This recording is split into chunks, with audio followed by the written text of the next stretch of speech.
The moment my ex looked the judge dead in the eye and said, "She's unstable. She lies to our daughter. I want full custody." I felt the air leave my lungs. He said it so calmly, like he was stating a fact.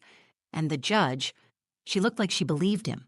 I wanted to speak. I wanted to scream, cry, explain, something. But nothing came out. I sat there, heart racing, frozen in that hard courtroom chair while the man who used to tell me he loved me painted me as a danger to the one person I love more than anything, my daughter. Mila sat behind me, holding my mother's hand. She's only 7, but she watched everything. Her wide brown eyes locked onto mine. She could see it. She could feel it. I was drowning and no one was throwing me a rope. Damon, my ex-husband, wore a navy blue suit like he was about to give a TED Talk. Calm, smooth, perfectly rehearsed. The same man who used to scream at me in the car over the wrong takeout order now sat in front of a judge, looking like the picture of responsibility. He was charming. He always had been. That was the problem. The judge asked me if I had anything to say in response. I opened my mouth, but all that came out was a shaky breath. My lawyer glanced at me, silent. The courtroom was dead quiet. My hands trembled.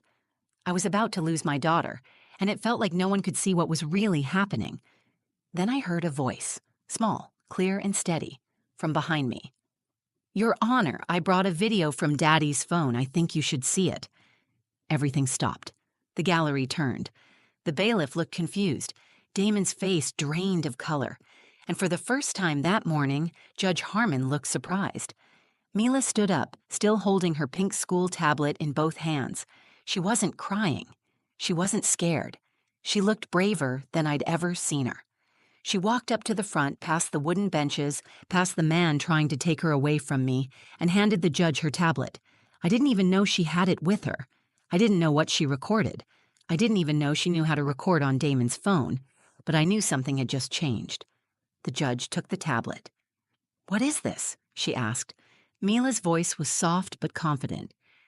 "From last weekend, Daddy said those things when I was supposed to be asleep, but I wasn't. I heard him, and he was really mad.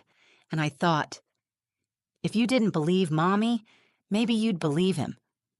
My heart cracked open. My daughter had done what I couldn't. She stood up. She spoke the truth. And suddenly, the courtroom, the place where I felt the smallest, belonged to her. Before the courtroom, before the suit and the silence and the judge's cold eyes, before the video, there was just us, me and Mila. Our apartment wasn't big. It had 2 bedrooms, 1 bathroom, and the kind of creaky floors that groaned every time you crossed them after 10 at night. But Mila didn't mind. She loved it. She called it our nest. She said the pink curtains in her room made it look like the inside of a cotton candy cloud. Most nights, she'd lie on her bed with her stuffed penguin, Pepper, and ask me to read 2 stories instead of 1. I always said yes. I worked from home as a freelance graphic designer, which paid just enough to keep us afloat. My mom, Carolyn, lived a few blocks away and helped watch Mila when I had deadlines. She's the kind of mom who doesn't always say the right thing, but always shows up.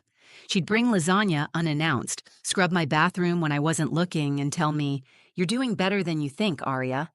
And for a while, I believed her. Mila was 7, smart, soft-hearted, and observant in ways that made adults uncomfortable. She asked questions that made you think twice before lying. She once caught me crying in the kitchen late at night and didn't say anything. She just brought over her blanket and wrapped it around my shoulders. That was the kind of child she was. Our favorite thing was the truth jar. I started it when Damon and I first split. I told her that anytime she had a question or wanted to talk about something confusing or scary, she could write it down and put it in the jar. We'd read 1 note together each night. Some were silly. "Why do people snore?" Others cut deep. "Will Daddy stop loving me if I stay with you?" I told her the truth, always, no matter how much it hurt.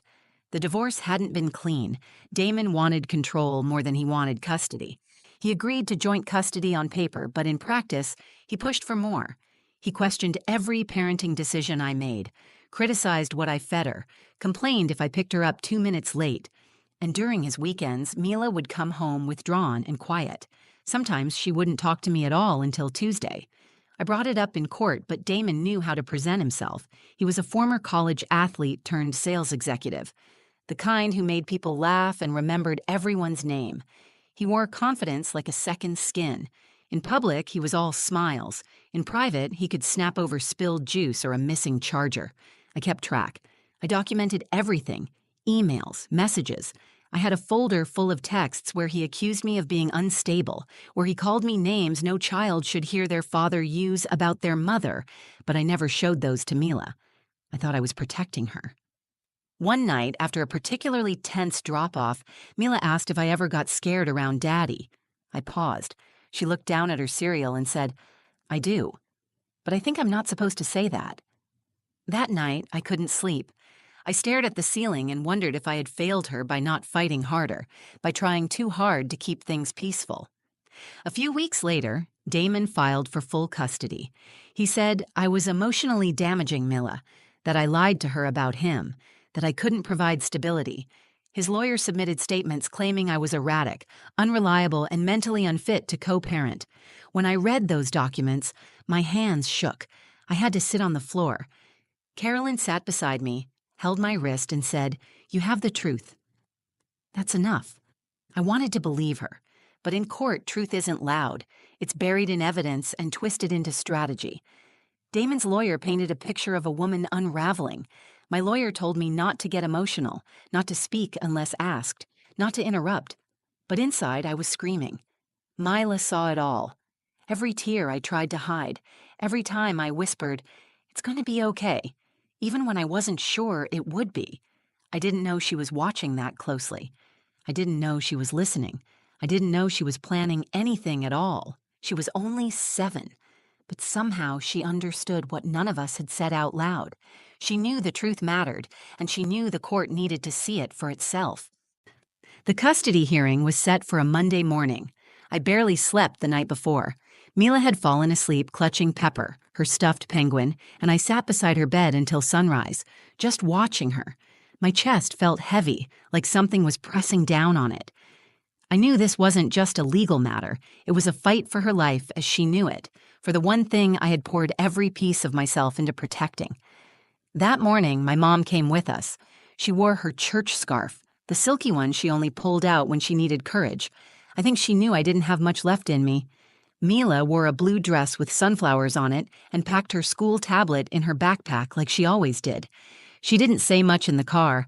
She just stared out the window, humming a tune I didn't recognize. When we walked into the courthouse, Damon was already there. He was wearing the same navy suit he wore to our wedding rehearsal dinner, only this time there was no warmth behind his smile, just calculation. His lawyer stood beside him, clipboard in hand, perfectly groomed, speaking in low tones that sounded rehearsed. Damon turned and looked at me, then at Mila. He smiled and waved like nothing was wrong. Mila didn't wave back. The courtroom felt like a stage, everything polished and cold. My name was on the docket, Damon's too. But the person being judged wasn't just me. It was the version of me he had created on paper. When Judge Harmon entered, the room fell into a quiet tension. She was tall, middle-aged, and didn't waste time. She looked directly at Damon's attorney and said, "You may begin." His lawyer started painting the picture immediately. He described Damon as a stable father. He brought up his consistent job, his clean home, his efforts to shield Mila from Arya's emotional unpredictability. He presented texts between Damon and me, taken completely out of context. In one, I told Damon I was overwhelmed and exhausted. He framed that as evidence of mental instability. In another, I asked him not to raise his voice around Mila. That was twisted into a claim that I was controlling and manipulative. I sat there while the person I had once shared a life with turned everything I'd ever said into ammunition. Damon added his own voice when asked. "She's not well," he said, calm and collected. "She tells our daughter I'm the bad guy. She confuses her. She makes Mila afraid of me. I don't want to take her away out of spite. I'm doing this to protect her." Protect her. That word hit me like a slap. Judge Harmon looked at me. "Ms. Lennox, do you have a response?" I opened my mouth, but nothing came out. The words were in my chest, pounding to be released, but my voice betrayed me. My heart raced. My tongue felt heavy. All I could do was look over at Mila, who sat behind me, her little legs swinging off the bench. She gave me a look I'd never forget, worried but not afraid. My attorney cleared his throat and offered a weak response about my emotional resilience and how overwhelm is a natural part of single parenting. It wasn't enough. It didn't scratch the surface of what was really happening. No one mentioned the time Damon cursed at me on the phone while Mila was in the room. No one asked why Mila started bedwetting again after his weekends. None of that made it into their version of the story. The judge nodded slightly, scribbling notes. And then Damon stood again and said, "Your Honor, I want full custody. I believe my daughter is being emotionally harmed, and I don't think shared custody is in her best interest anymore." I felt the walls closing in. My breath shortened. My hands clenched the arms of my chair. I looked at Mila again, unsure how I could protect her from what was unfolding right in front of her. That's when Mila let go of my mom's hand, stood up, and walked forward. She didn't ask for permission. She didn't hesitate. "Your Honor," she said, "I brought a video from Daddy's phone. I think you should see it." The room fell still. Damon's face went blank. My mom gasped. I turned in my seat, eyes wide. Mila stood there, holding her school tablet, shoulders square, voice steady. Judge Harmon looked at her. "Excuse me?" Mila held the tablet up a little higher. "It's from last weekend. He didn't know I was awake, but I was. I heard what he said, and I thought it might matter." No one spoke. Not Damon, not his lawyer, not the judge. And for the first time since the hearing began, I felt something shift. Mila had brought more than a video. She had brought the truth into the room, and everyone felt it. Mila stood in the center of the courtroom holding her tablet like it was a shield. Her sunflower dress looked a size too small, the hem grazing her knees, but she didn't fidget. She didn't look back for reassurance. She stood alone, facing the judge. "I brought a video from Daddy's phone," she said again. "I think you should see it." Judge Harmon glanced at the bailiff. "Bring it here," she said. Mila walked the few steps forward and handed the device to the bailiff, who then gave it to the judge. The silence stretched across the room like a tight rope. Damon's jaw was set, his lips pressed into a thin, unreadable line. His lawyer looked from him to the tablet and back again. Neither of them moved. The judge turned the screen toward herself and tapped the play button. For a moment, there was nothing. Just the sound of ambient noise, the kind of distant hum you hear late at night when the world outside has gone still. Then came his voice, loud, harsh. Not the smooth, composed tone he had used just minutes earlier in court. It was unmistakably Damon. He was yelling, "You think you're so smart, huh? Go ahead, try telling anyone, see what happens. You'll end up living in some foster home, and don't think your precious mother can save you. She's pathetic." A chair scraped, a plate clattered. Mila's voice, quiet and frightened, whispered, "I'm sorry." He cut her off. "Don't talk back. You're lucky I even let you come over. If you say a word to her, I swear—" The judge hit pause. She didn't say anything right away. She just sat there, staring at the frozen screen. Damon shifted in his seat. His lawyer leaned in, whispering something fast and panicked, but the judge raised her hand to silence him. "Where did this come from?" she asked, her voice even. Mila answered without hesitation. "He left his phone on the couch. I heard him yelling, and I wanted to record it. I was scared, but I thought if someone heard it, maybe they'd believe me and Mommy." My chest tightened. My daughter had been scared. She had made a plan, and she had followed through with more courage than most adults I know. I wanted to run to her, wrap my arms around her, tell her she should never have had to do any of this. But I stayed in my seat, because this moment belonged to her. Damon spoke up, his voice suddenly forced and defensive. "Your Honor, that recording is taken completely out of context. I was disciplining her. She was misbehaving and—" "Enough," the judge said. Her voice wasn't loud, but it cut through the room like a blade. Damon stopped talking immediately. Judge Harmon turned to Mila. "Thank you for being brave," she said. "You can go back to your seat." Mila nodded and walked back, her steps slower now, the weight of the moment beginning to show in her shoulders. My mother pulled her into her lap and held her tightly. The judge looked at me. "Ms. Lennox, do you have anything else to add?" This time, I found my voice. "No, Your Honor. I think my daughter said it all." The judge nodded once, then leaned back in her chair. She closed her eyes for a moment, then opened them and looked across the courtroom. In light of this evidence, I'm calling for an immediate review of all custody arrangements. Until that is completed, full temporary custody will be granted to Ms. Lennox. Supervised visitation only for Mr. Blake. Bailiff, please escort Mr. Blake from the courtroom until further notice. Damon stood, stunned. You can't be serious. Sir, the bailiff said, stepping forward.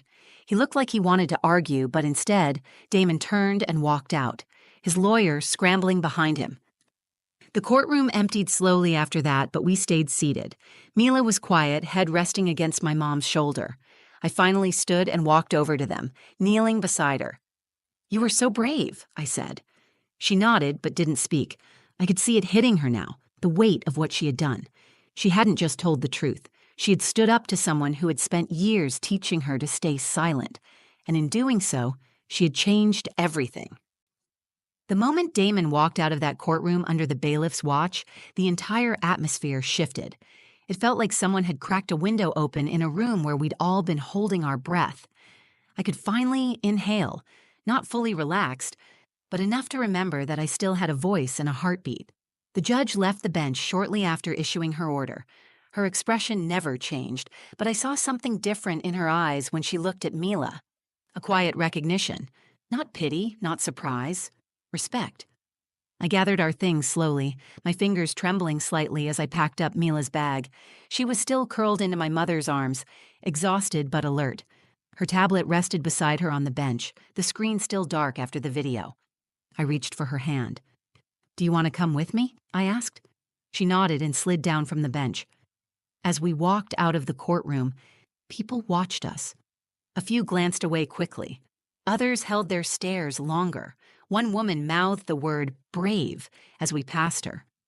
Outside the courtroom doors, I knelt down to Mila's height. My hands rested gently on her arms. Are you okay? She shrugged, then finally said, I didn't want to do it. But I had to. I know, I said. I'm so proud of you. You shouldn't have had to carry that alone. She looked down at the floor. I didn't know if they would believe me. My throat tightened. They did. Because you told the truth, and because you were strong enough to stand up when no one else could. Mila looked up at me, her eyes glistening with quiet tears. Does this mean I don't have to go back to Daddy's house? I pulled her into my arms, holding her as tightly as I could without breaking her. You're safe. That's what matters. The court officers gave us a few more instructions, including a temporary supervision schedule for Damon. He would be evaluated by a court-appointed counselor before any further access to Mila. It wasn't over. There would be more hearings, more documents, more days in courtrooms that felt like battlegrounds. But the hardest part was behind us. That afternoon, we went straight to my mom's house. I didn't want to be alone. I didn't want Mila to go back to our apartment and feel the silence that sometimes echoed too loudly in small spaces. My mom made soup, even though it was warm outside. She always made soup on emotional days. She said it gave her something to stir when everything else felt out of control. Mila sat at the kitchen table drawing a picture with crayons while I filled out more court paperwork on the couch. At one point, she walked over and handed me what she'd made. It was a picture of two hands holding a heart. Underneath, she wrote in big, uneven letters, "Truth is brave." I cried then, not the quiet, hidden kind, but the kind that comes from deep inside your chest when the pain has finally found its exit. Mila didn't say anything. She just sat beside me, leaning her head against my arm. That night, before bed, we went back to our truth jar. It had been collecting dust for a few weeks. I held it in my lap while Mila sat across from me on her bed. Do you want to go first? I asked. She shook her head and pointed to the folded note on top. I opened it and read aloud. What happens when the truth hurts people? I looked up at her. Did you write this? She nodded. Her voice was quiet. I didn't want to hurt Daddy. I just didn't want to be scared anymore. I reached across and took her hand. The truth can hurt sometimes, but silence hurts more. What you did today didn't hurt anyone. You protected yourself. You protected us. That's not wrong. She stared at the jar for a few seconds, then whispered, I think we should keep doing this. We will, I said, every night. That night, after she fell asleep, I walked into the living room and stood by the window. The streetlights flickered outside. Cars passed. Life went on. But everything inside our world had changed. Damon no longer controlled the narrative. He no longer controlled Mila's voice. And for the first time since the divorce, I felt like I could breathe deeply, knowing that I wasn't alone in this fight anymore. My daughter had stepped into a world far too heavy for her years. And she didn't just survive it, she changed it. The final custody hearing happened 4 weeks after the day Mila stood up in court. By then, everything had changed. The court-appointed counselor who interviewed Damon filed a detailed report. It outlined controlling behavior, emotional instability, and a concerning lack of empathy for Mila's well-being. He denied everything, of course, but the video spoke louder than any of his words ever could. Combined with Mila's statement, it was enough for the court to remove his unsupervised custody rights. When the judge read her final decision, I sat quietly holding my breath again. But this time, it wasn't from fear. It was from hope. Full physical and legal custody was granted to me. Damon would have strictly supervised visits twice a month at a neutral center with trained professionals. There would be no overnight stays, no more closed-door weekends, no more whispered threats. Mila's voice had shattered that illusion forever. We left the courthouse in silence that day. Mila held my hand as we walked down the long steps outside. My mother walked beside us, her purse swinging against her hip, eyes scanning the sidewalk for Damon, though we knew he wouldn't come near. He hadn't spoken to me since the first hearing. I was fine with that. Later that evening, we went to a small diner Mila loved, the one with the red booths and animal-shaped pancakes. She sat across from me and asked, "Is it over now?" I didn't lie. "It's safer now," I said. "We're not done growing through this, but we're not afraid anymore." She nodded and stirred her chocolate milk with her straw. I'm glad I told. So am I. There are days I still replay the courtroom in my head, the way Damon's face changed when Mila spoke, the way her voice, clear and calm, carried more weight than any legal argument made that day. My daughter reminded me that strength doesn't always come from shouting louder. Sometimes it comes from being brave enough to speak when you're not sure anyone will listen. In the weeks after the final ruling, I started therapy again. Not because I was falling apart, but because I finally had space to process what I had survived. I realized I had spent so long trying to stay afloat that I never learned how to feel safe again. That would take time. But now, I had the time. Mila began drawing more. Her sketches changed. They used to be full of houses with no windows and stormy skies. Now she draws trees with roots and kids holding hands. She drew a picture of the truth jar and taped it to her bedroom wall. Every night she reminds me to check it. One night I pulled out a note that said, "Do brave people still get scared?" I smiled and told her, "Yes. They just don't let fear be the end of the story." She wrote another one a few days later. "Can kids protect grown-ups too?" I looked at her and said, "You did." I tell this story because there are women out there right now sitting in silence, wondering if the truth will ever be enough, wondering if anyone will believe them over the person who knows how to perform the right version of themselves in public. I tell this story because sometimes the truth doesn't come from a lawyer or a courtroom argument. Sometimes it comes from a child who's seen more than she should have, and who decides that staying quiet is no longer an option. I used to think being a good mother meant shielding Mila from everything hard and painful. Now I know it means standing beside her through it, teaching her to tell the truth, letting her see me cry, then showing her what it looks like to get back up. We still have our hard days, but they don't define us. We are not the scared versions of ourselves that Damon tried to trap us in. We are loud when we need to be. We are quiet when we choose to be. And we are free. Mila saved us both that day. She didn't just bring the truth into that courtroom. She brought the light. And for the first time in years, I didn't feel like I was losing her. I felt like I was meeting her for the first time. If you're still here, thank you for listening. This wasn't an easy story to tell, but I believe stories like this need to be told, because somewhere out there, another mother is sitting in silence, thinking no one will believe her, and maybe she just needed to hear this. If this story moved you, please like the video, share it with someone who needs it, and leave a comment. I read them, and they mean more than you know. And if you want to hear more real stories, raw, honest, and full of heart, subscribe to the channel and turn on notifications. There's more to come. Thanks again for being here. Stay brave, stay kind, and never forget